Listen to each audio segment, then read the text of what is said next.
querido, sem muitas demoras, muitas delongas, se você puder abrir aí a sua Bíblia, no livro de Hebreus, capítulo 11, e quer compartilhar algo da parte de Deus. Meu Deus, como é que já está ligado? Não precisou nem pedir, não. É automático. Forte aí. Na medida que você for entrando, se coloque de pé. Aleluia. Hebreus capítulo 11. Uma palavra de Deus para o seu coração, para abençoar a sua vida. Hebreus capítulo 11. Aleluia. Você que não tem a Bíblia, pega aí a carona aí. Essa pessoa que está do seu lado aí. Aleluia. Ele não é o BRT, ela não é o BRT, mas pode pegar uma carona hoje aí. Glória a Deus. Assim diz a palavra do Senhor. Hebreus 11, do versículo 1 ao versículo 8. Ora, a fé é o firme fundamento das coisas que se esperam e a prova das coisas que se não veem. Porque por ela os antigos alcançaram o testemunho. Pela fé entendemos que os mundos pela palavra de Deus foram criados, de maneira que aquilo que se vê não foi feito do que é aparente. Pela fé, Abel ofereceu a Deus maior sacrifício do que Caim, pelo qual alcançou o testemunho de que era justo, dando Deus testemunho de seus dons, e por ela, de morto ainda fala. Pela fé, Enoque foi trasladado para não ver a morte, e não foi achado, porque Deus o trasladara, visto como antes da sua trasladação alcançou o testemunho de que agradara a Deus. Ora, sem fé é impossível agradar, porque é necessário que aquele que se aproxima de Deus creia que Ele existe e que é galardoador dos que o buscam.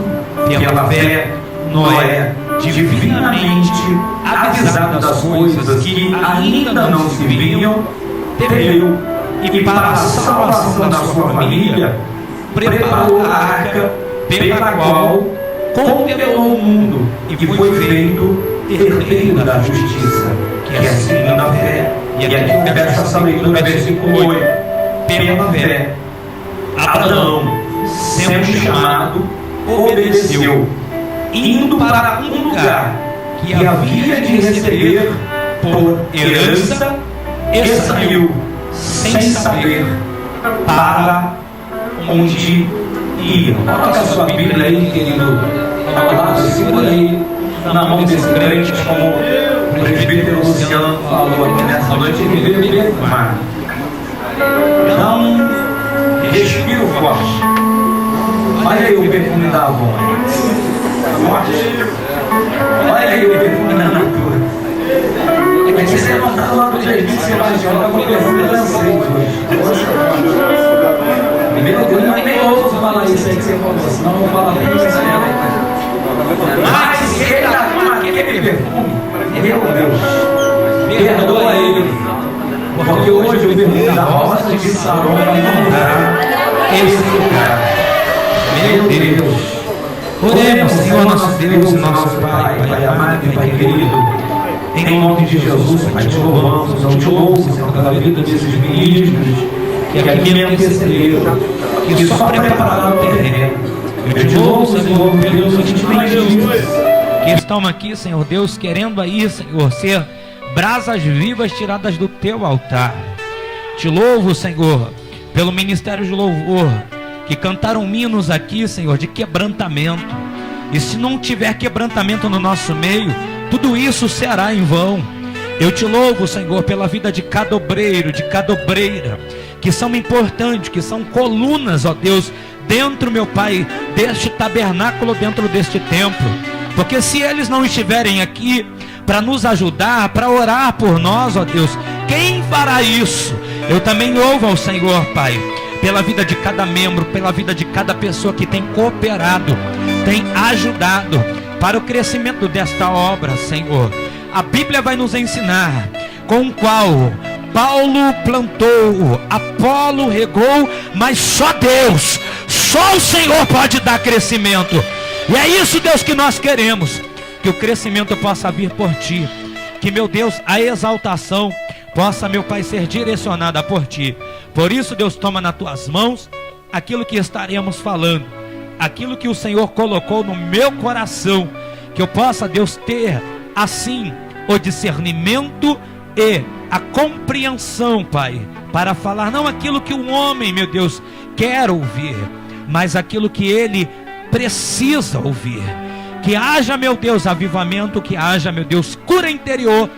É o que eu te peço e agradeço, Pai, em nome de Jesus. Amém e amém. Amém, irmão? Senta aí um bocadinho rapidinho. Hoje o culto é um pouco corrido, a gente tem que acelerar algumas coisas. Eu queria, diante dessa palavra, a gente costuma muito usar a palavra do livro de Hebreus, muito, do capítulo 11, para um despertamento de fé. Muitos dos ministros, dos pregadores, utilizam esta passagem bíblica para sacudir a nossa vida, para falar de fé. Não que nesta noite eu não venha falar de fé, porque para nós acreditarmos neste Deus, nós temos que ter fé. Até porque nós não observamos ou assim vemos a ação de Deus, se nós não crermos no nosso coração. Eu queria nesta noite falar de algo também muito importante. Como tem andado a nossa espiritualidade. Alguns acontecimentos cercaram esse país por esses dias e algo me chamou muito a atenção. Eu creio que esses acontecimentos que rapidamente tentarei aqui lembrar os irmãos que cercaram a nossa vida, que cercaram o nosso país, me chamou muito a atenção a respeito disso, de espiritualidade. Quem é que nesta semana, de repente na sua televisão, ou até mesmo num jornal, ou até mesmo numa informação via a internet, não ficou sabendo que uma jovem de 16 anos matou seu pai cruelmente com o apoio do seu namorado, ou quem sabe, sendo influenciada por ele, e ali aquele homem morre brutalmente. A sociedade não compreende, a sociedade não entende, mas há uma ação em cadeia no mundo espiritual. Para o repórter, para a televisão foi uma coisa normal, mais um cidadão morto, mais uma pessoa que deixou de viver. Mas se nós olharmos pelo mundo, pelo campo espiritual, nós não vamos ver que foi uma obra do acaso, que foi uma coincidência. Aquele homem estava no lugar errado e no momento errado. Não, querido, foi Satanás que usou aquelas pessoas. Pastor, o senhor está julgando? Não, eu estou olhando com um olhar espiritual. Porque hoje a igreja do Senhor Jesus, ela não tem tido esse posicionamento. E diante disso, a nossa espiritualidade tem sido fraca. Outro acontecimento. E aí, alguns vão lembrar deste ato. Alguns vão lembrar deste fato. Diante de um programa ao vivo, uma apresentadora de televisão, ela meio que manifesta. Não, pastor, ela desmaiou. Não, eu digo que ela manifestou como uma entidade demoníaca.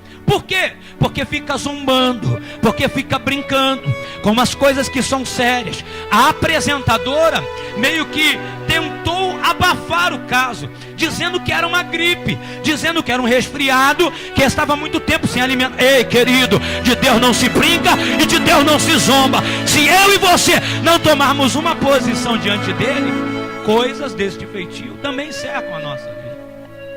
Quem é que no dia de ontem não ouviu falar, ou quem é que nunca se identificou com um apresentador esportivo chamado Maurício Torres, um homem eloquente, senhores, um homem de boa aparência, de boa família, um homem que tinha recursos, um homem que possivelmente tinha um bom plano de saúde. Não era igual o meu plano de saúde, não era igual de repente o seu plano de saúde. Como, pastor? Eu não tenho um plano de saúde. Tem sim, você tem o Upador. Você passa mal, você vai lá para o Upador, você puxa lá a sua carteira de trabalho, apresenta e já tem um plano de saúde.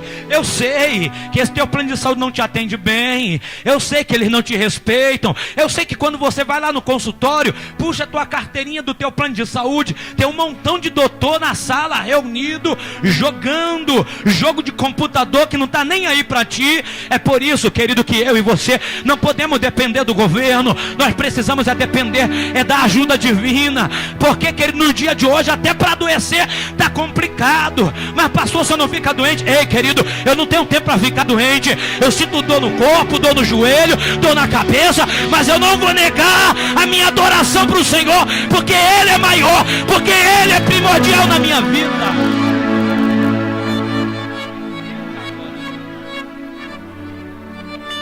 Esses acontecimentos me chamaram muita atenção. Este homem que, quando nós ouvíamos a sua oratória, ficávamos persuadidos, mas aos 43 anos de idade faleceu. E aí, no campo espiritual, nós entendemos que também é normal, porque tudo hoje é normal para a igreja. E aí, dentro de alguns acontecimentos, às vezes não dá nem para pedir perdão ao Senhor pelos erros, pelos pecados. E aí, querido, é aí onde eu quero entrar aqui nessa noite. Eu quero falar, querido, de coisas importantes. Se nós observarmos, nós estamos começando neste dia, ou já até terminando, ou quase terminando, o mês de junho. Iniciou o ano de 2014 ontem, já estamos no meio do ano. Eu te pergunto, quais foram os projetos que no primeiro dia, ou melhor, no último dia, na virada de ano, 2013 para 2014, nós aqui na virada de ano, na vigília, e nós assim, colocando os nossos projetos diante do Senhor. Senhor, esse ano vai ser diferente, Senhor. Esse ano eu vou prestar a Ti um culto matinal, eu vou prestar a Ti, Senhor, um culto devocional. Senhor, este ano vai ser diferente, a minha vida espiritual vai ser diferente. Senhor, esse ano o Senhor vai usar a minha vida como nunca usou em toda a história. Mas pastor, você não vai falar de projeto secundário, não. Eu quero falar de coisa mais importante, querido, diante daquilo que a minha Bíblia me ensina no Evangelho de Mateus capítulo 7, em buscar em primeiro lugar o reino de Deus, a sua justiça, e as demais coisas são acrescentadas. Bem sei, bem entendo que hoje há uma inversão de valores. Buscar em primeiro lugar o meu reino, buscar em primeiro lugar o meu projeto, buscar em primeiro lugar o meu sonho, e as coisas de Deus ficam em segundo plano. Essa é a grande verdade. E quantos de nós na virada de ano colocamos esses projetos e nós já estamos terminando basicamente? Mas pastor, começamos, mas daqui a pouco vai terminar. O meio do ano chegou e nada aconteceu na nossa vida. E aí quando a gente vai fazer uma avaliação, e infelizmente a gente só procura fazer uma avaliação, uma reciclagem, ou quem sabe uma retrospectiva quando a gente chega em dezembro. Por que não fazer hoje, domingo, 1º de junho? Fazer uma retrospectiva para você avaliar como é que está a sua espiritualidade. Querido, não uso muito desta oratória, mas vire para a pessoa que está ao seu lado e diga para ela assim: como é que está a tua espiritualidade? Como é que o seu lado espiritual tem estado diante de Deus? Isso, mas com esse teu ânimo, irmão, ele não vai acreditar, ele não vai se convencer. Sacode ele. Diz para ele assim: como é que está a tua espiritualidade? Isso, faz um cafuné aí na cabeça desse crente aí, ó. Acorda ele. Queridos, quando eu vou observar, eu vou ver que o tempo está sendo abreviado. Eu vou observar que dentro dessa nossa espiritualidade, dentro da nossa religiosidade, nós brigamos constantemente. E quando nós brigamos constantemente, eu não estou falando com as pessoas somente lá de fora, mas daqui de dentro. A gente vai perdendo o foco. A gente vem observando que a igreja do Senhor Jesus num todo, ela não tem procurado um posicionamento. Posicionamento esse, querido, que possa atrair a presença de Deus, que possa atrair a glória de Deus. a gente vai vendo que esse posicionamento tem faltado em todo lugar. E aí a gente gostaria muito de ver que, quando um crente observasse outro fraco, pudesse estender as mãos para ajudar, para apoiar, para encorajar. Eu não estou dizendo, querido, para encobrir o pecado, não. Eu estou dizendo, querido, de crente como Josué, que foi aqui colocado, crente que esperou o momento certo para Deus usar, para Deus operar, porque o líder é Moisés, e enquanto Moisés estava na liderança, havia submissão em Caleb. E aí a gente vê uma briga danada, irmãos, pela ostentação do poder. A gente vê, querido, que nessa espiritualidade que nós, abre aspas e fecha aspas, estamos falando, nós estamos brigando pelo poder. É um departamento brigando para ser mais poderoso que o outro. É uma igreja A brigando para ser mais poderosa do que a igreja B. Um grande pastor chega em mídia e diz: eu não tenho espaço mais nas emissoras de televisão, porque a igreja A comprou toda a programação, a igreja B comprou toda a programação, e eu não tenho mais. Se isso fosse, querido, para falar da salvação, da vinda de Jesus, mas não é, irmãos, porque virou um grande comércio. A palavra do Senhor, indiretamente, ela está sendo comercializada, porque isso que nós estamos aqui tratando não tem glamour, querido, não tem efeito, não tem valor diante dos olhos do homem. Por quê? Porque não tem aplauso, porque não traz fama, porque não traz glamour. Ei, querido, o que mais importa é ter, querido, uma intimidade diante de Deus. E isso eu não abro mão, querido, de ter uma vida com Deus. E aí essa briga vai afastando esse posicionamento da igreja. A gente tem visto que é um evangelho pobre, é um evangelho que meio que é um evangelho que meio que mostra sua vitória. E aí quando o crente ele passa por um momento de luta, de dificuldade, de adversidade, o crente ele meio que se sente desmerecido, ele se sente pequeno. E o que nós mais observamos no meio da igreja, do corpo da igreja, são crises existenciais, são crises de inferioridade. Ei, querido, nunca se sinta inferior a ninguém, porque ninguém é melhor, como também ninguém é pior. Porque quando os olhos do Senhor estão direcionados para a nossa vida, Ele diz: o meu eleito, a minha eleita, o meu príncipe, a minha princesa. Deus não olha para a sua classe social, Deus não olha para a sua intelectualidade. Deus olha, querido, para dentro da tua alma, para dentro do teu coração. Simplesmente um espaço para Ele poder habitar. Quando a gente vai ver, querido, a nossa espiritualidade, a gente vai ver que a nossa espiritualidade tem estado pequena. E homileticamente, quando nós vamos falar sobre pregação e ministração, a gente vê que há uma necessidade de introduzir, de tentar entender um pouquinho. E quando o escritor do livro de Hebreus, ele vai fazer menção das suas colocações, ele está preocupado com a igreja de Jerusalém. Ele está preocupado porque aqueles que pertenciam às classes do farisaísmo estão querendo retornar, se converteram ao cristianismo. Mas o cristianismo está passando por um momento turbulento. Não sabemos se foi Apolo, não sabemos se foi Paulo, não sabemos se foi um outro escritor, porque o livro de Hebreus não revela o escritor. Mas o que nos chama a atenção é que o escritor está preocupado com a igreja. O escritor está preocupado porque aqueles que pertenciam às classes judaicas estão querendo retornar, estão querendo sair da igreja, estão querendo abandonar o barco. E agora o escritor do livro aos Hebreus vai se preocupar em observar essa espiritualidade. E quando nós vamos avaliar o nível da nossa espiritualidade, se está em crescimento ou se está decaindo, é quando nós vamos observando aquilo que ela tem gerado em nós. Porque, como sempre digo e afirmo, no dia que levantamos as nossas mãos, aceitamos ao Senhor Jesus como Salvador da nossa vida, passamos a ter o Espírito Santo Como assim, pastor? O Espírito Santo que vai nos orientar, o Espírito Santo que vai nos conduzir, o Espírito Santo que vai dizer: não faça isso, não faça aquilo. E ele vai começar a trabalhar em nossa vida. É como o presbítero Wagner trouxe uma palavra abençoadora aqui na noite de quarta-feira. Quando nós fazemos isso, passamos a ser um instrumento, um vaso nas mãos dele.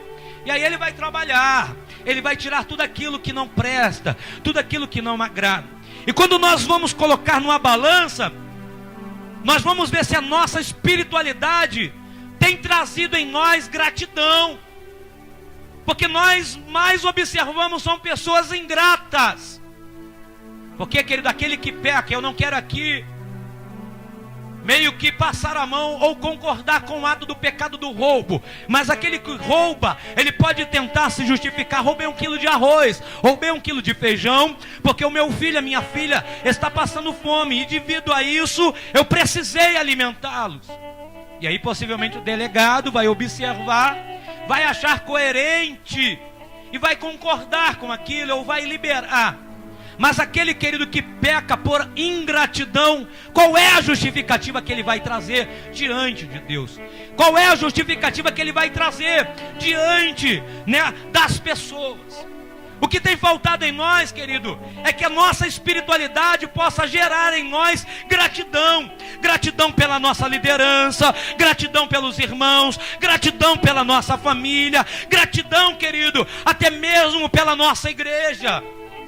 A espiritualidade, ela produz isso.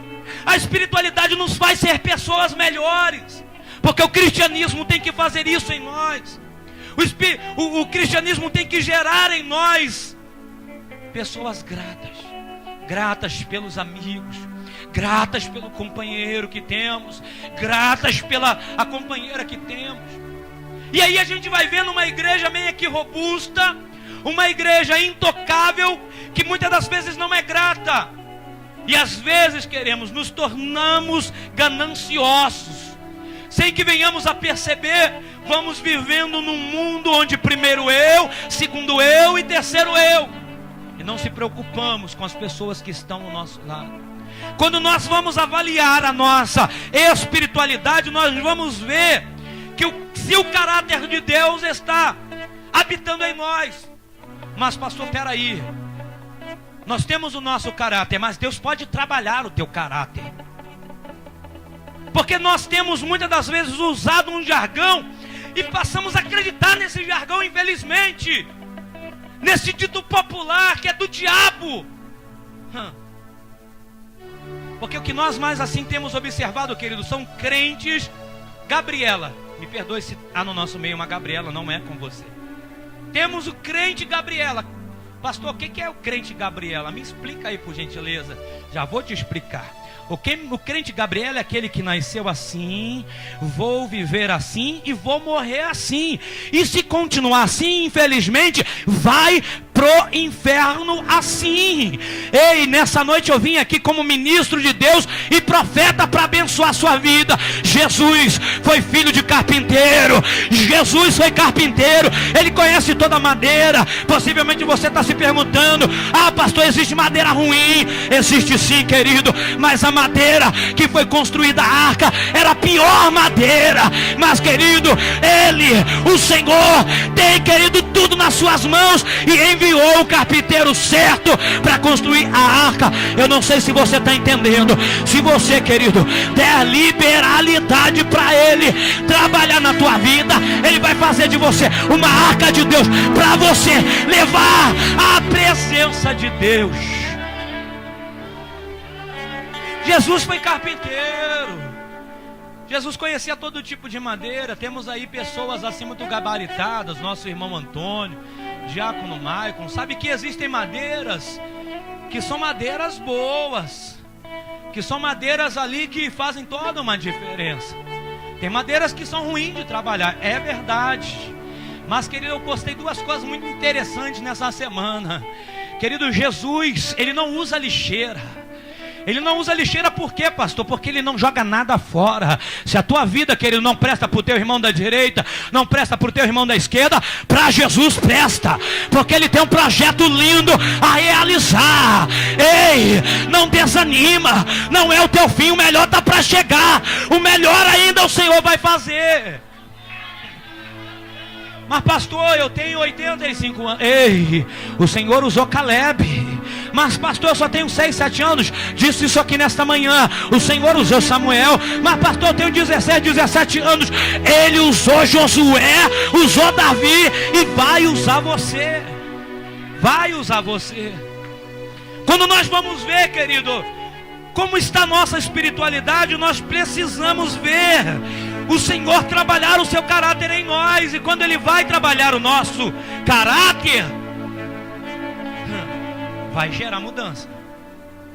E gerar mudança dói, irmão. Quem já teve a oportunidade de se mudar, é complicado. Quando você vai fazer mudança, não estava nem no meu menu aqui, não estava nem no meu esboço aqui, mas botei aqui mudança e o Espírito de Deus me fez lembrar de mudança. Quem já teve a oportunidade de se mudar sabe que é complicado. Bota a caixa, envia coisa, e tem mais coisa, e tem mais coisa. E o detalhe que é legal na mudança, sabe o que é? É que você encontra coisa que está só fazendo volume, que não presta mais para usar, não presta mais para fazer nada, precisa ser jogada fora. Não dá nem para emprestar, não dá nem para presentear alguém, porque não tem valor. Na mudança é isso, irmãos. A gente tem que tirar aquilo que não presta, aquilo que só está atrapalhando, aquilo que só está ocupando espaço. Porque quando o Senhor vai trabalhar o seu caráter em nós, vai gerar mudança. Quando o Senhor vai trabalhar o seu caráter em nós, vai gerar transformação. E quando vai gerar transformação, se prepara, porque está vindo salvação. Porque, querido, esse é o Deus, querido, que muda, que transforma e que salva. Eu quero te dizer que este Jesus é o Jesus que muda, que transforma e que salva. Mas pastor, Ele não cura, Ele não me dá um carro zero? Dá, mas isso é complemento, querido. Isso é complemento para a nossa vida. Quando eu vou ver como é que está a nossa espiritualidade, eu preciso me adiantar. Eu preciso entender que a nossa conduta muda. Quando eu vou avaliar, eu vou colocar na balança como é que está a minha espiritualidade, eu tenho que ver como é que está a minha conduta. Como é que tem estado o meu dia a dia. Como é que tem estado o meu devocional, porque mudou, irmãos. Antes nós participávamos do grupo de pagode, participávamos do grupo, de funk, do proibidão, nós participávamos do grupo de axé. Hoje nós participamos, querido, é do grupo de Jeová, é do canelinha de fogo, é do irmão que dá glória, é do irmão que dá aleluia. Por isso tem que haver, querido, tem que haver mudança de conduta. Tem que acordar de manhã, fazer uma oração. Quando falamos aqui nessa manhã, experimenta, querido, por um período de 30 dias. Acorda pelas manhãs, abre os seus olhos e diz: Senhor, eu te amo. Senhor, Tu és mais importante do que este ar que eu respiro. Davi sabia, querido, impactar o coração de Deus. Davi sabia impactar o coração de Deus. Davi vai dizer, querido: que darei eu ao Senhor por todos os benefícios que me tem feito? Davi sabia chamar a atenção de Deus. Senhor, pode tirar de mim a coroa, pode tirar de mim, Senhor, o poderio, pode tirar de mim o reinado. Mas Davi sabia que quando ele fosse colocar aquilo que o Senhor se agrada, tudo ia ser diferente. Mas nunca tire de mim, Senhor, a Tua presença, o Teu Espírito Santo. Querido, se existe alguma coisa valiosa nessa terra, não é o teu marido, não é a tua esposa, não é o teu filho. Ei, tira, querido, aquilo que está ocupando o lugar de Deus e coloca Deus sobre esse altar. Espiritualidade produz isso, gente. Espiritualidade produz devocional. Quando nós vamos avaliar a nossa espiritualidade, nós podemos observar como temos testemunhado a Cristo, como o nosso comportamento tem mostrado ao Senhor. Eu lembro de uma história, de um testemunho, que o pregador no meio da rua começou a falar de Jesus. E o engraxate, engraxando o sapato, muito atento à oratória daquele ministro, daquele pregador, e o pregador falando de Jesus, das ações de Jesus. Só que o engraxate não conhecia esse Jesus. E aí, quando o pregador, o ministro, terminou de assim fazer a sua explanação, e aquele homem que estava ouvindo aquela palavra foi embora, o engraxate terminou ali e perguntou para o pregador: Senhor, eu posso lhe fazer uma pergunta? Ele falou: faça. Este homem que o Senhor falou que viveu em Jerusalém, ele mora lá perto de casa. Aí o pregador foi falar assim: como assim, rapaz? Esse homem, ele esteve entre nós fisicamente há mais de 2000 anos atrás.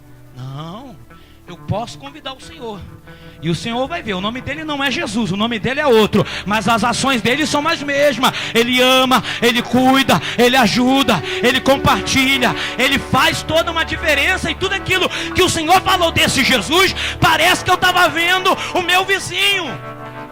É isso, querido, que tem faltado para nós. Não é um cristianismo barato, mas é um cristianismo eficaz, querido.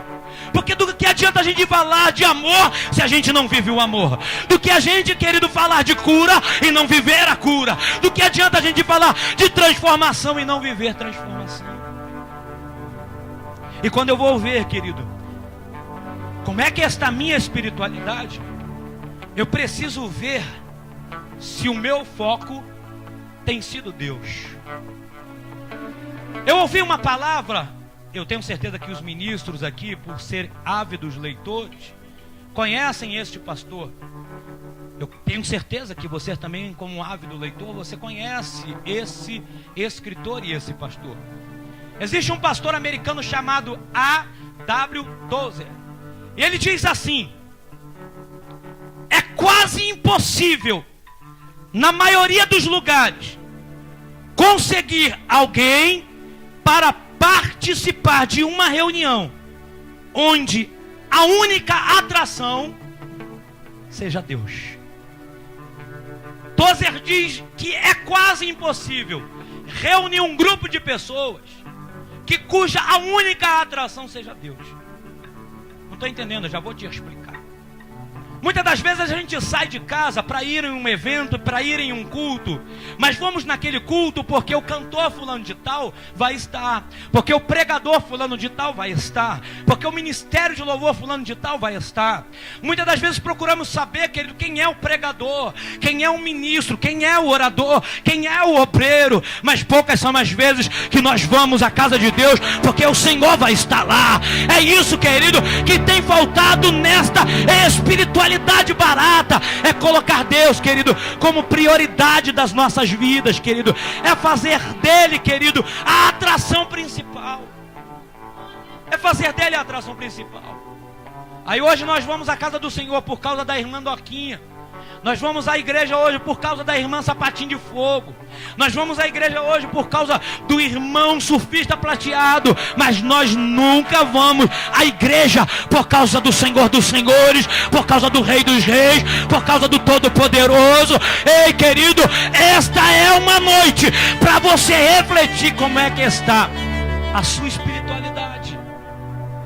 Quando eu vou avaliar a minha espiritualidade, eu preciso ver como é que tem estado a minha adoração. Eu não posso deixar isso passar, porque a adoração é tão importante quanto gratidão, é tão importante como um caráter sendo transformado por Deus, é tão importante quanto conduta, é tão importante quanto foco em Deus. Mas a adoração, querido, ela vai muito além daquilo que nós cantamos, porque muitas das vezes nós temos adorado a Deus por aquilo que nós temos. E aí a gente acaba sendo agregado nesta visão errada das igrejas neopentecostais. As igrejas neopentecostais têm vendido esta imagem: vem que os seus problemas acabaram, vem porque você vai ter um namorado, vem porque você vai ser curado, vem, vem e vem. E aí, querido, nós nos tornamos aqueles crentes pequenininhos cantando aquela musiquinha bonitinha que nós cantamos de manhã. que fizemos um grande coral. Pelo menos eu fiz um grande coral aqui. Qual, pastor? Me dá Danoninho. Danoninho dá. A gente só sabe pedir, querido. É verdade. A nossa adoração, ela passa a perder, querido, o sentido real. Nós temos uma caixinha de pedido de oração. Nós não fazemos isso, quero deixar você bem claro, bem ciente disso. Nós não fazemos isso. Pegamos os pedidos, colocamos tudo dentro de uma bolsa e levamos e queimamos no monte. Na sexta-feira as irmãs foram com uma bolsa bem cheia de pedido de oração. Mas se a gente tivesse oportunidade de abrir cada pedido de oração e ler o pedido de oração, não fazemos isso, tá, irmãos? Estou diante de um altar, nós não fazemos isso. Eu estou tentando te explicar que existe todo tipo de oração. Não duvide se nesses pedidos de oração não existisse esse pedido: Senhor, mata aquela pessoa para que eu possa casar com ela. Não duvide, porque é real. Senhor, que aquele irmão que está ministrando possa se desviar para que eu possa ocupar o lugar dele.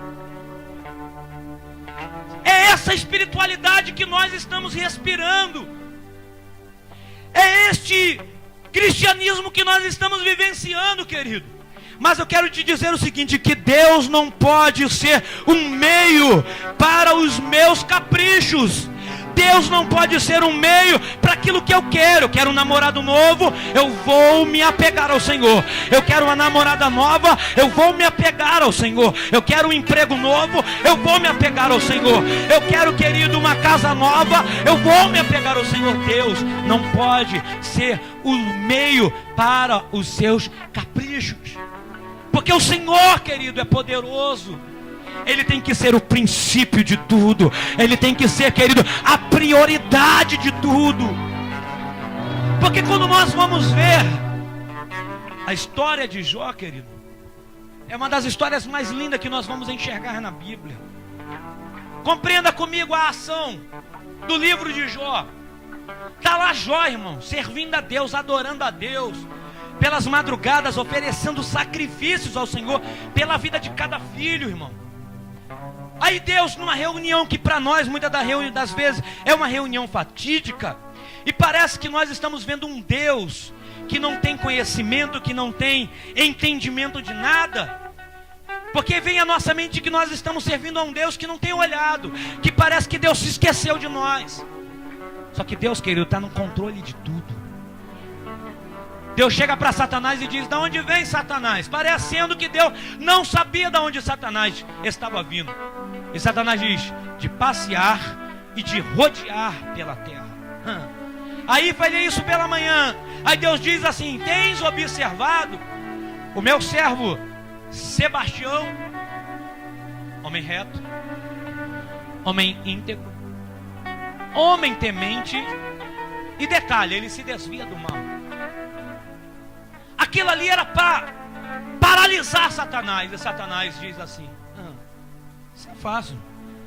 Ele só tem um terno desse Pierre Cardin porque tu cercastes a vida dele. Ele só tem esse perfume francês porque você cercou a vida dele. Sai da proteção e você vai ver se ele não vai te abandonar. Tira a proteção e você vai ver se ele não vai parar de te adorar. Agora imagina um homem que era um grande empresário, que era uma grande referência na área comercial.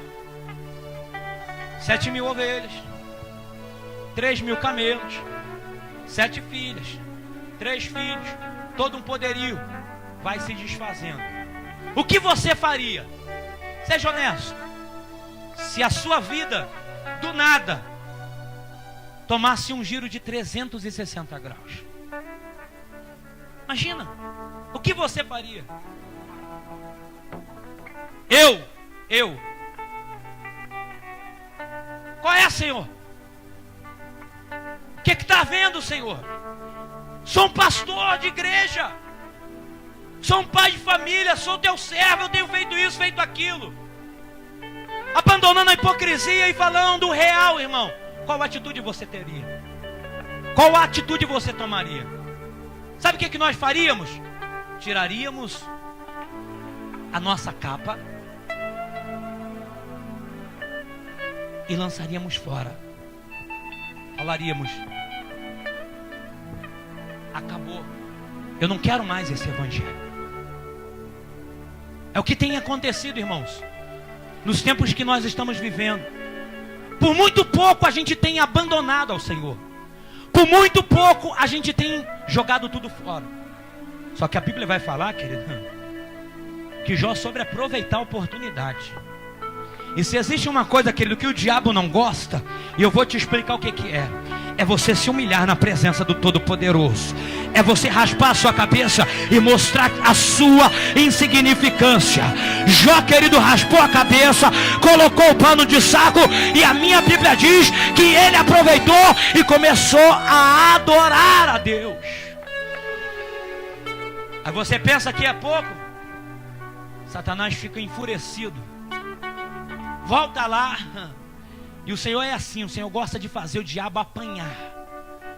O Senhor tinha todo o poderio para queimar, para frustrar o plano do diabo, mas Deus quer humilhar o diabo. Querido, o teu problema, a tua luta, a tua dificuldade não é para te fazer chorar, não é somente para te fazer sofrer, é para humilhar Satanás, para Deus dizer assim: tá vendo, é ele, é ela, através da adoração dele, através da adoração dela, tudo vai mudar e tudo vai voltar. Meu Deus do céu, Deus vai mudar histórias aqui, gente. Aí Satanás volta de novo para ter a reunião com Deus. Olha o nível de espiritualidade de Jó. É impressionante. Porque tudo isso que nós tratamos aqui, se você avaliar, estará caracterizado na história de Jó. Satanás vira de novo para o Senhor, e o Senhor: e aí, Satanás? O cara é forte. Satanás possivelmente ele usaria um jargão que os irmãos usam aqui: já entendi tudo. Entendeu não, Satanás? Entendi sim. Como assim? Permita eu tocar agora no corpo dele. Rapidinho ele vai mudar o foco da adoração.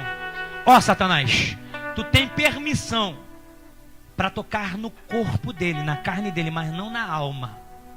Satanás coloca uma enfermidade que Jó sofre, uma enfermidade que a mulher de Jó olha para ele: ah, meu querido esposo, amaldiçoa este Deus e morre.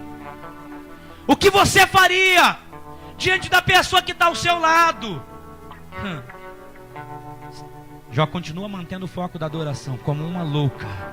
Você fala: o Senhor deu, o Senhor tirou. Bendito seja o nome do Senhor.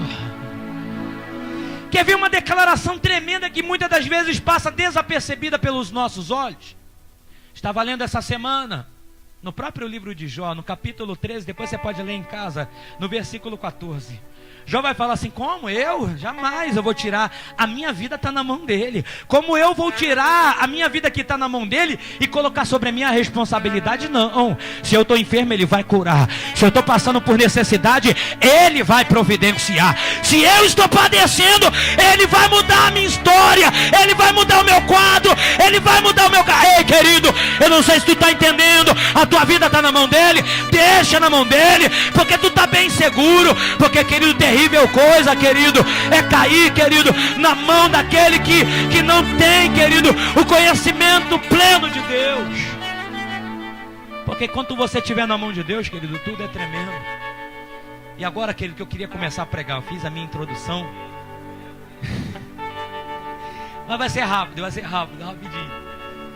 Eu queria falar exatamente, você está aí se perguntando, mas não falou nada do texto, só falou a introdução que era para a igreja. Tem gente já olhando pro relógio, misericórdia. Esquece o relógio, irmão. Eu queria falar de 4 crentes que impactaram a vida e o escritor de Hebreus foi obrigado a trazer eles. O texto que nós lemos vai nos apresentar Abel. Vai falar de Abel. Vai falar, o que Abel fez, pastor? Abel trouxe uma oferta. Se você for ver no original, ele não somente trouxe uma oferta. O texto não vai nos explicar qual é a oferta. O texto vai nos exemplificar e vai nos dizer que Abel procurou, olhou e ofereceu a melhor oferta. Não estou entendendo, pastor. A preocupação que estava em Abel era oferecer o melhor, era dar a melhor adoração, era chamar a atenção, não do homem, mas de Deus. O que nos chama a atenção, querido, que Abel entregou o seu melhor para Deus, e isso foi lhe imputado como espiritualidade. Hoje Abel está nesta galeria. Por quê? Porque ele procurou ofertar o quê? O melhor para Deus. Observa, querido, se a espiritualidade não tem gerado em você, querido, o ofertar o melhor ou o pior. Você sabe aquilo que Deus está exigindo de você, querido. É uma vinda com mais frequência nos cultos, é uma vinda com mais frequência nas escolas bíblicas, é uma frequência maior nos cultos de oração, é uma frequência maior nas caladas da madrugada. Isso é oferta. Eu não estou falando de onça, eu não estou falando, querido, de peixe aqui, eu estou falando de coisas mais valiosas, que o dinheiro não pode comprar. Eu estou falando de vida com Deus. Eu estou falando, querido, de intimidade com Deus. Abel se preocupa, querido, em oferecer o melhor. Ei, meu irmão, minha irmã, nesta noite, procure oferecer o melhor para Deus, e você vai ver que o Senhor vai se preocupar em fazer o melhor com você. Quer ver uma outra classe que a Bíblia vai nos apresentar? Noé. Mas pastor, o que Noé fez, pastor, para estar aí, pastor? Noé prestou um serviço a Deus. Abel apresentou uma oferta e chamou a atenção de Deus. Noé apresenta um serviço. Serviço, pastor. Noé acreditou no projeto de Deus. Imagina você, irmãos, hoje é fácil, chove toda hora, né? Faz sol toda hora. Agora imagina, não havia caído uma gotinha de chuva na terra e o Senhor chega assim: Noé, quero ter um gabinete com você. Pois não, Senhor. Olha, vai chover na terra, eu vou destruir a terra e você está incumbido de fazer um barco. Barco, Senhor, o que é isso? E o Senhor vai explicar para Noé o que é barco. Dá uma planta na mão de Noé, e o Senhor, né, ministra o coração de Noé tudo o que tem que fazer. Deixa algumas regras, e por um tempo aproximado de 100 anos Noé constrói aquela arca, não se preocupando se ele não sabia fazer. E ainda o Senhor ainda dá uma regra, coloca Noé o seguinte: olha, coloca betume por dentro e por fora, porque vai haver situações que vai tentar minar o seu barco, vai tentar afundar o seu barco. Aí Noé: amém, Senhor, tudo bem, só isso? Não, tem mais uma coisa. Pois não, Senhor, o que mais, Senhor? Nesse seu projeto, que é um projeto lindo, Senhor. Eu sei que esse teu projeto é lindo, Senhor. Qual, Senhor? Eu sei que o teu projeto é lindo para a minha vida. O Senhor, tem mais uma coisa. Aí Noé: pode falar, Senhor. E o Senhor: olha, tem mais uma incumbência. Essa é tão importante quanto fazer o barco, é tão importante quanto colocar betume por dentro e por fora. E tá Noé doido para saber qual era mais uma incumbência de serviço. O Senhor fala: Noé, tu tem que trazer toda a tua família para dentro da arca. Aí por isso que eu acho o projeto de Deus lindo, querido. É o projeto família, que é um projeto de Deus. Tá faltando um betume, querido, na tua arca? Deus está te dando condição para você colocar betume por dentro e betume por fora. Você tem uma incumbência, querido. Se perder um, vai atrás dele. Se perder uma, vai atrás dela, porque a incumbência é minha e tua. Ah, meu Deus. Vira para a pessoa que está do seu lado, não vou nem olhar para você, e diz para ela assim: ó, eu quero você dentro da minha arca. Eu quero isso. Procura o teu familiar, né, gente? Já que a questão é família. Eu não vou te perder. Se Satanás está pensando que você vai embora, ele está muito enganado. Porque o Senhor me colocou uma responsabilidade e eu vou influenciar a sua decisão. Você vai entrar. Ah, meu Deus. Eu sinto a presença do Todo-Poderoso aqui. Labassou bandarab, andacai. Vai entrar na tua arca, vai entrar sim, vai entrar, porque foi Deus que te prometeu, foi Ele, meu Deus do céu. Querer ver a sua bandábia. Meu Deus, o problema é o tempo. Eu olho para aquele relógio, tem que enxergar aquele relógio quando estiver aqui. Aquele relógio é um complicado para a minha vida. Quer ver, querido, uma outra classe de crente? Ai, meu Deus, Abraão. Eu vou falar de Abraão e vou falar só de mais um, querido, para a gente fechar aqui, orar e ministrar a ceia. A Bíblia diz, querido, que Abraão recebeu uma ordenança do Senhor. Qual, pastor? Em Gênesis 12, o Senhor chega para Abraão e diz: Abraão, sai do meio da tua parentela, vai para a terra que eu vou te mostrar, e ali tu vai ser uma bênção. Quando a gente lê isso, irmãos, a gente compreende que Deus falou e Abraão ficou enrolando, até tomar decisão. Deus falou na madrugada com Abraão, gente. Olha como é que o cara é terrível mesmo. 7 horas da manhã, Abraão está lá: Sara, junta tudo, prepara as roupas, prepara a mala, prepara a cuia e vamos para uma terra diferente. De madrugada o Senhor fala com Abraão, 7 horas da manhã, Abraão já está tomando a decisão. Ou melhor, já tinha tomado a decisão, já estava indo em partida daquilo que o Senhor tinha prometido. Aí a mulher é uma coisa muito abençoada, né? Vai ter que perguntar: Abraão, mas para onde a gente vai? A gente vai para um lugar que Deus prometeu. Mas lá, Abraão, tem casa? Tem, uma casa linda. E aí, possivelmente na viagem, Sara vai perguntando: se prepara, porque é coisa grande que Deus está preparando para nós, Sara. Porque quem está embaixo de promessa não questiona, não pergunta, só acredita, querido, só adora. Porque quem está embaixo de promessa se prepara para o milagre, vivencia um milagre, engravida do milagre. Porque, querido, é importante que isso possa ser gerado em nossa vida.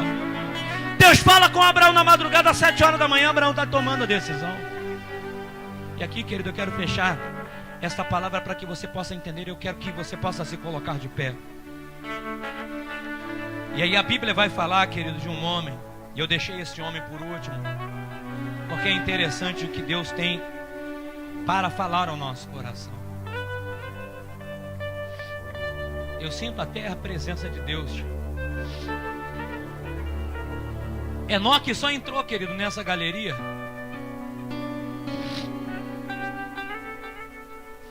Enoque só entrou nessa galeria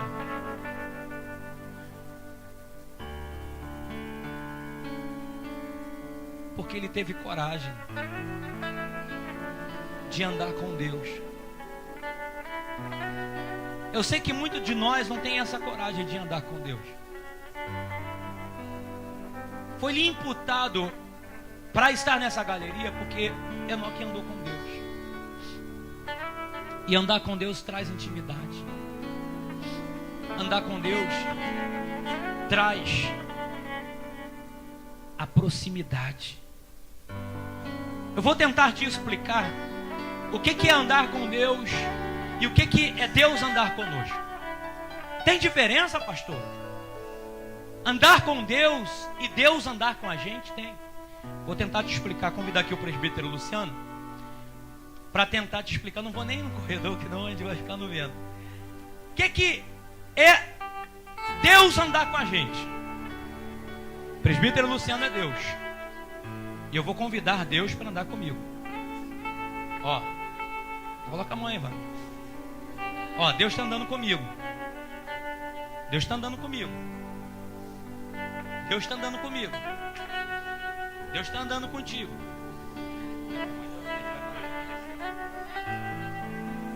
Aí, Deus está andando comigo, só que ele ficou. Eu decidi ir por outro caminho. Eu decidi ir por... Fica aí, mano. Ó, fica aí, mano. Ó, eu decidi ir por outro caminho. Eu decidi ir por outro caminho. Deus continuou sendo Deus, mas eu decidi ir por outro caminho. Olha a diferença quando Deus anda com a gente. Eu decidi, é o livre-arbítrio e Deus respeita.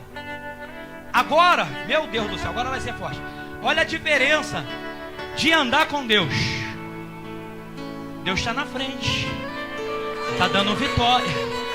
Ó.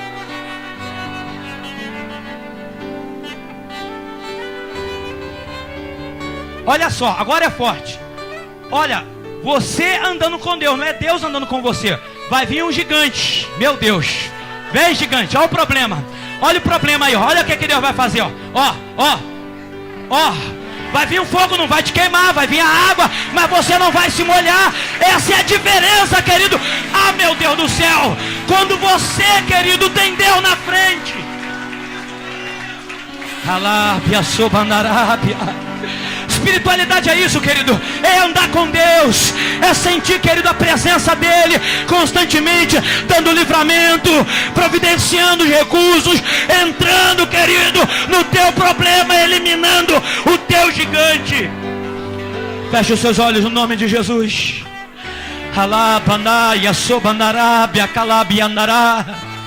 Eu sinto a presença dele aqui.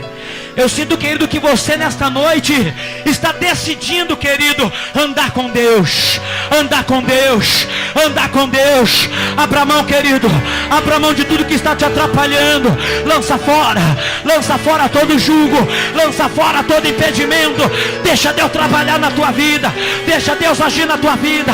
Oh, aleluia, aleluia, aleluia, aleluia, aleluia, aleluia. Oh, glória, glória, glória, glória. Isso, querido, busque a presença dele. Procure andar com ele. Procure andar com ele. Procure andar com ele. Vai. Adore, adore, adore, adore. Adore ao Senhor, adore ao Senhor. Vai, querido, no nome de Jesus.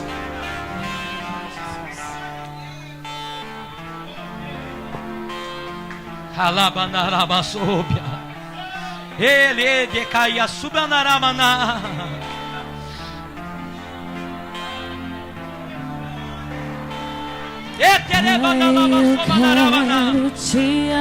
Você vai voltar a andar com Deus. Você vai voltar a andar com Deus.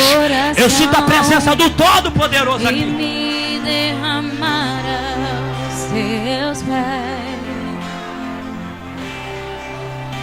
Mais perto eu quero estar, Senhor, e te adorar com tudo que eu sou. Eita glória! E te render.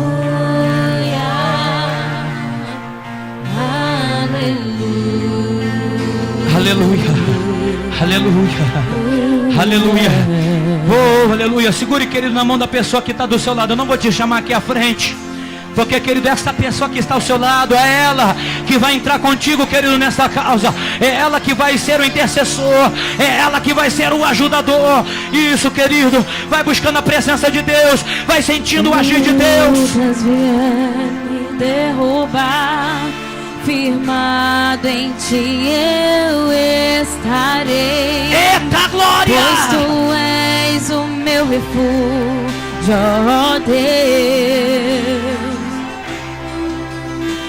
E não importa onde estiver, no vale é isso aí, ou monte, adorarei a ti, eu canto glória. Cadê?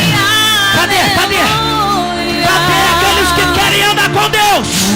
Aleluia. Eita glória! Aleluia. Aleluia. Vem Espírito Santo, vem Espírito Santo, vem melhorar a nossa espiritualidade, vem colocar em nós, Pai, gratidão, vem colocar em nós, Pai, o teu caráter, vem, meu Deus, trabalhar em nós, vem trabalhar em nossas vidas. Senhor, preciso do teu olhar, ouvir as batidas do teu coração. Oh, glória! Esconder nos teus braços, ó Pai. Toda minha alma deseja te, junto com os anjos cantarei. Diga! Tu és santo, Vai! exaltado, aleluia.